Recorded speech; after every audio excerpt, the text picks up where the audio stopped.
Why does he need permission from the Father if he's also God? Because again, Philippians 2, who existed in the form of God, did not see it something to be grasped. Therefore, he lessened himself, taking on the form of a servant. Philippians 2, I'm sorry, could you say that beginning of Philippians 2?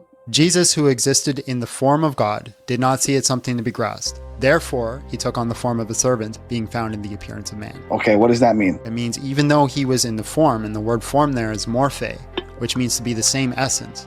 Essence means the same nature, the same kind. Did not see it something to be grasped. Therefore, he lessened himself, taking on the form of a servant. So a good example of this is in the Gospel of John. Jesus meets with his apostles, and he says to his apostles, he takes his robe off, puts it down, lays it down using the same Greek word that's used to lay down his life, and says to his servants that he is going to wash their feet. In which Peter responds that, "Oh, you don't dare wash my feet. I'll wash your feet, Lord. You're too great to wash my feet." And Jesus says, "Unless you let me wash your feet, you are not of me." And then which Peter says, "Fine, wash my feet, wash my whole body." And Jesus says, the feet will suffice.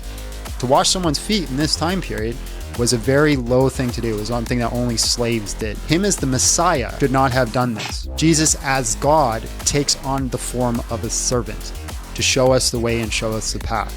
So him taking on the form of a servant, right? He submits to the will of God. That's the way it's supposed to be, because we are also supposed to submit to the will of God. So he took on the form of a servant, which means he submits to the authority of the Father. Okay. So why